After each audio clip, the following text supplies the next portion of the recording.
বন্ধুরা, সবাই কেমন আছো? আশা করি সবাই ভালো আছো। সুলেখা ব্লগে সবাইকে জানাই স্বাগত।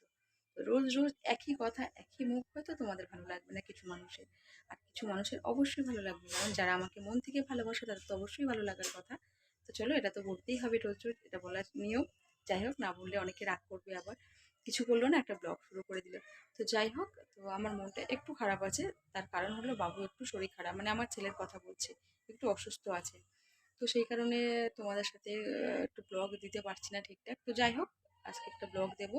তো পুরো ভিডিওটা দেখার জন্য সাথে থাকো, কোনো স্কিপ করবে না, ফুল ওয়াচ করবে ভিডিওটা। আর লাইক কমেন্ট শেয়ার করো।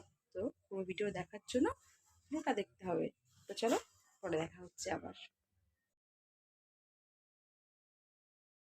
তো দেখো, বাবুকে নিয়ে চলে এসেছি হসপিটালে। তো হসপিটালের ভিতরে রাস্তা দিয়ে যাচ্ছি, মানে একটা বাইরের গেট আছে, সেই গেটের রাস্তা দিয়ে ভিতরে ঢুকলাম। এখনও পর্যন্ত হসপিটালে যেতে পারিনি। এটা চারপাশের যে রাস্তাগুলো, দু তিন দিক থেকে যাওয়া যায়। তো একটা গেট থেকে ঢুকলাম, এটা অনেকেই জানে, অনেকে গিয়েওছে। যাদবপুর কেপিসি, এটা স্টেশন থেকে একটু দূরে, মিনিট তিনেক চারেক হবে হয়তো রাস্তাটা। তো যাই হোক, চলে এলাম। এখানে লাইন দিলাম, ওর পাপা এক পাশে লাইন দিয়েছে, আমি একদিকে লাইন দিয়েছি। যেদিকে মেয়েরা দাঁড়িয়ে আছে সেদিকে আমি লাইন দিয়েছি। দেখো, বাবুও দাঁড়িয়ে আছে। ওর গায়ে প্রচণ্ড র্যাশ বেরিয়ে গেছে, আর শরীরটাও খুবই দুর্বল, গা হাত ব্যথা, হয়তো এর কারণে জ্বরও আসতে পারে। তো দেখো, আমরা হেঁটে হেঁটে যাচ্ছি, অন্য কাউন্টারের দিকে যাচ্ছি। ওখান থেকে বেরিয়ে এসে আমাদের কাট করা হয়ে গেছে। তো যাই হোক, অন্য কাউন্টারে একটু অন্য একজনের সাথে, অন্য ডাক্তারের সাথে কথা বলতে যাওয়ার জন্য বাবা অন্য একটা বন্ধুর সাথে একটু কথা বলতে যাচ্ছে। সেই কারণে আমরা একটু বাইরে বেরিয়ে এলাম। এসে দেখো, তো আমরা হাঁটছি, আর বাবু হাঁটতে পারছে না, কিন্তু বাবা অনেকটা কোলে নিয়েছে, নিয়ে তারপর আমিও একটু নিয়েছি। তারপরে একটু হেঁটে হেঁটে যাচ্ছে, কারণ বড়ো হয়ে গেছে তো, সারাক্ষণ কোলে নিতে পারছি না। তো যাই হোক, অবশেষে ওর ডাক্তার দেখিয়ে আমরা চলে এলাম ওষুধ নেওয়ার জন্য। এখানে দেখো, এই কাউন্টারে এলাম, এখানে ওষুধ নিচ্ছে ওর বাবা, যে ওষুধগুলো লিখে দিয়েছে।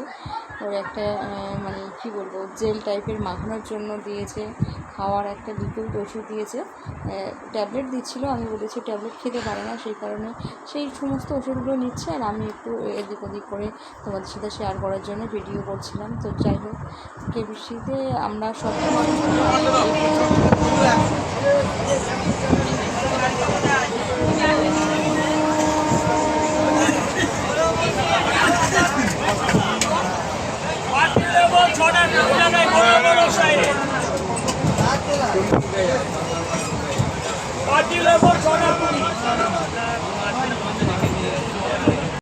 তো এখন সন্ধ্যা হয়ে গেছে, আমরা বাড়ি চলে এসেছি। ডাক্তারখানা থেকে প্রায় 4:30-5টার দিকে বাড়ি চলে এসেছি। আর এখন বাবুর জন্য একটু টিফিন বানাচ্ছি, আর রাতের তরকারি হবে। দেখো, ঢ্যাঁড়স আলু কাটা আছে, এখানে পেঁয়াজ আর আলু কাটা আছে, এখানে ডিমটা ফাটিয়ে নিয়েছি। একটু বাবুর জন্য চাউমিন বানাবো, শুধুমাত্র ওর জন্য না, ও অতটা খেতে পারবে না, কারণ শরীরটা খুবই খারাপ। তো যাতে খেতে পারে সেটাই, ওই জন্য ওর পছন্দ মতো খাবারটা বানাচ্ছি। সবজি টবজি এক্সট্রা কিছু দিইনি, একটু আলু পেঁয়াজ আর ডিম দিয়ে বানিয়ে দেবো, কারণ ওর শরীরটা ভালো না, তো আর বেশি কিছু খেতেও পারবে না, সেই কারণে।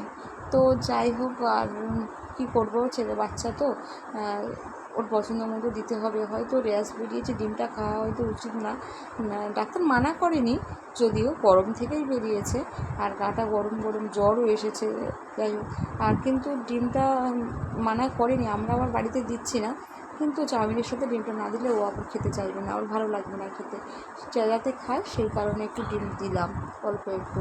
আলু আর পেঁয়াজ একসাথে ভেজে নিচ্ছি, তার কারণে বেশি রিচ করার দরকার নেই, পেঁয়াজটা আগে দিলে না বেশ কড়া মতো হয়ে যায়, ওই জন্য সেটা দিলাম না, একসাথে ভেজে নিলাম। ডিমটাও ভেজে নিয়েছি হালকা করে। তো ডাক্তার তেমন কিছু মানা করেনি, মানে নিষেধ নেই, সব কিছু খাওয়া চলবে। ম্যাগিটা, চাউমিনটা, ম্যাগি সত্যি ম্যাগি তো খাই বলে বলে অভ্যাস হয়ে গেছে।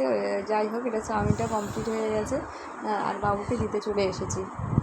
এদিকে দেখো, বাবু মোটামুটি চাউমিন খাচ্ছে, অল্প একটু দিয়েছি, আমার শ্বশুরমশাইকে দিয়েছি, শাশুড়ি মাকে, সবাইকে দিয়েছি, আমি খাইনি, ওর পাপাও খাইনি। তো খাচ্ছে একটু। বিছানার মধ্যে দেখো, সেই দুপুর থেকে শুয়ে বসে, আর খেলনাটা কী করেছে, খেলনা এখনই ওর বাবা এসে খেলনাগুলো দিয়ে গেল ছড়িয়ে ছিটিয়ে। তো যাই হোক, ভিডিওটা কেমন লাগলো সবাই জানাবে। আর একটা কথা, বাচ্চা তো অসুস্থ, আমরা নিজেদেরই শরীর ভালো নয়, আর ওর তো দূরের কথা। যাই হোক, সবাই যাতে প্রে করো যেন সুস্থ হয়ে যায়। Tata bye bye.